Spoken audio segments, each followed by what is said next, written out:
cansat, em llevo al teu costat, respires lentament. Un nou dia t'ha abraçat, et lleves i no saps que enyorarem aquest moment. Les casualitats són les que ens han portat a viure aquest present, que jo no en sóc conscient. Si m'esperes allà fora et cantaré. Escriurem que tot no va ser fàcil, cantarem la nostra vida.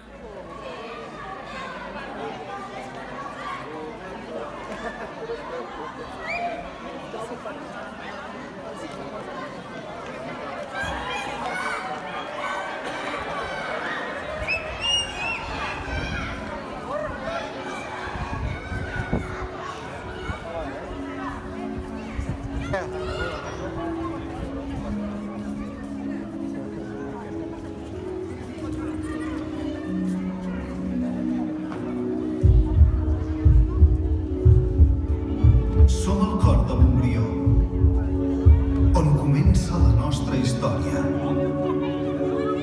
Aquí s'han viscut els fets més importants de la nostra vila.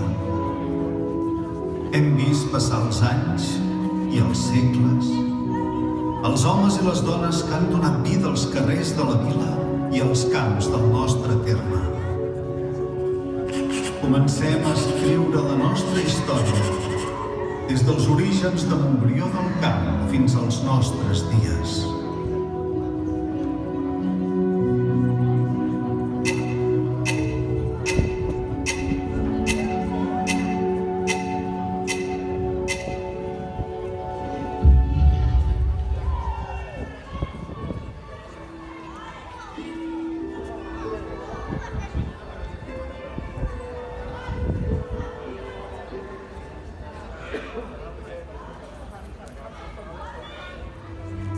La nostra terra era habitada per musulmans, que vivien a la vila closa fins que el comte Berenguer IV va conquerir les nostres contrades i les va incorporar al seu comtat. El cavaller Guillem de Jorba fou l'encarregat de bastir una torre, el primer edifici del poble amb merlets, ballesteres i xafanassos.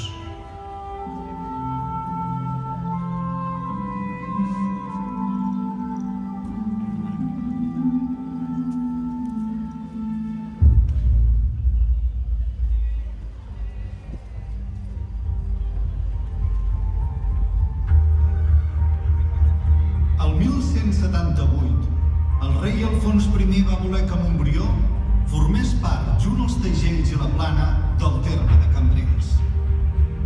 Als montbrionencs no ens va agradar gens aquesta decisió del rei. A Montbrió volíem ser lliures i independents. Els litigis van començar ben aviat.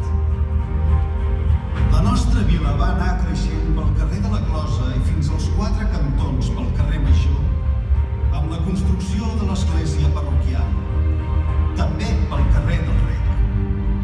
Calia defensar-nos amb una muralla més sòlida. La vam construir amb bellesa i fortitud d'argamassa, alta i ben merletada per a defensa dels pobladors de Montbrió, d'injúries i de manges de moros i enemics del rei.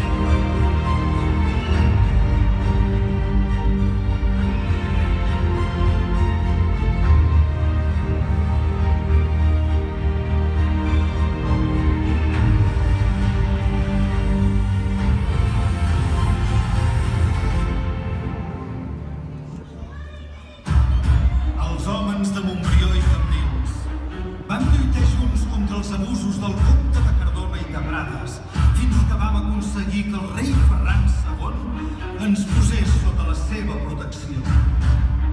Però les nostres contrades eren amenaçades per quadrilles de bandoleros que robaven i saquejaven terres i cases. A les platges de Salou i Cambrils arribaven vaixells corsaris del nord d'Àfrica que s'adreçaven terra endins. Capturaven homes i dones. La vila i els masos del terme s'havien de protegir dels atacs pirates amb torres de defensa i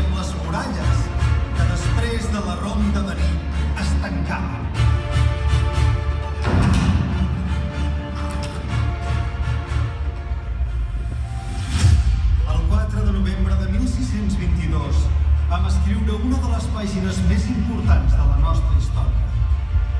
Després d'una llarga lluita vam aconseguir firmar l'acord de tots, la concòrdia entre Cambrils i Montbrió, la nostra independència municipal. El terme va ser dividit, finat i amollonat. Els homes de Montbrió van ser cridats en Consell General a l'església de Sant Pere Apòstol. També ho van fer els de Cambrils. Després de llegir els 14 punts de la concòrdia, els vam jurar i signar. Joanes Pagaroles, Petrus Rovira, Dictus Lo Espardenyer, Joanes Aragonès, Jacobus Coronat, Joanes Martí, Petrus Arbonès, Joanes Escuder Pani Paratores, Joanes Montaner Agrícola, Joanes Arbonès, Andreas Torner, Petrus Pagaroles, Jacobus Rovires, Pani Paratores, Joanes Monter, Bartomeu Bargalló, Petrus Francesc, Gabriel Blai i molts més. Tot i la satisfacció de ser independents, els anys a venir foren durs. Ens esperava la guerra dels segadors, una epidèmia de pesta i un seguit de males collites per sequeres i plagues de llagosta ens feren patir molt a la població de Montbrió.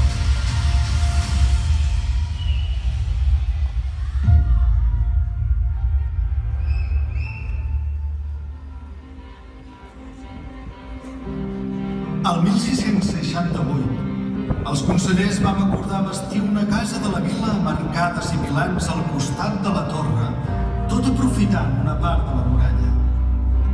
Els mestres d'obres foren Josep Dalmau i Jaume Roig de Riudoms. 10 anys després, es dona compte en ple del Consell d'haver acabat l'obra de la casa de la vila, i així consta el rellotge de sol que presideix la façana i que des de llavors marca hora rere hora el batec de la nostra vila. La torre medieval es retalla i la porta de la muralla s'eixampla per igualar-se amb les arcades dels porxos.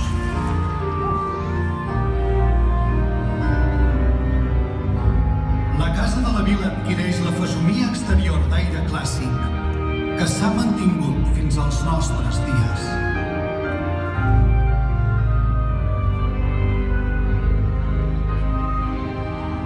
El segle XVII va començar trasbalsat per la Guerra de Successió. Els de Montbrió vam lluitar a favor de l'arxiduc d'Àustria, però va guanyar Felip V i imposar la nova planta i l'ús obligat de la llengua castellana.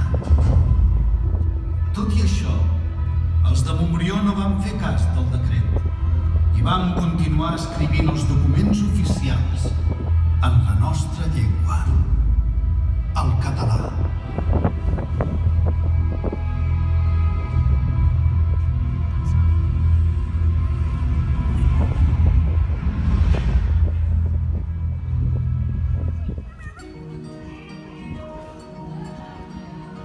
Som a la plaça on la vida hi batega. Als porxos hi feien mercat i a les fonts les dones s'hi trobaven quan anaven a buscar aigua. Els homes s'hi reunien i hi havia ciroll de carros i carruatges que anaven de Reus a Mont-roig. Els dies de fets hi ballàvem els gegants. Les partides carlines amenaçaven el territori i atemorien viles com la nostra. La casa de la vila pateix un incendi. La parròquia de Sant Pere és el nostre baluard contra els atacs carlins. La fortifiquem amb cancell i espitlleres i construïm una talaia al capdamunt del campanar. També fortins. I els portals de la vila, a la nit, es tancaven per defensar-nos.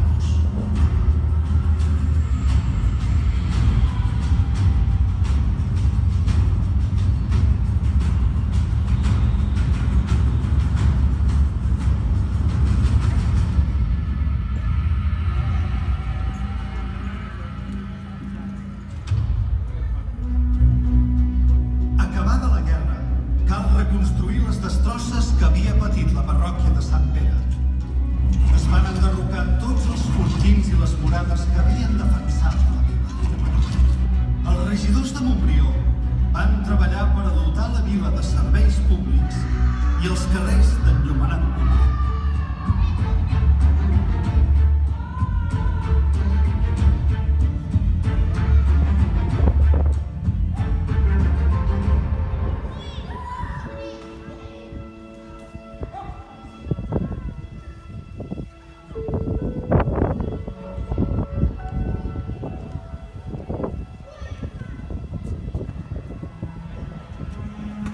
Montbrió és terra de gegants.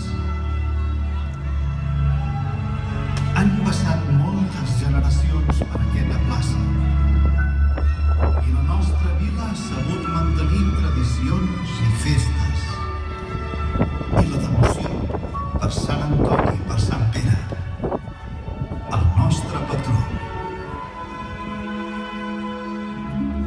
Continuarem escrivint la història de Montbrió amb el batec viu i valent del que hem estat.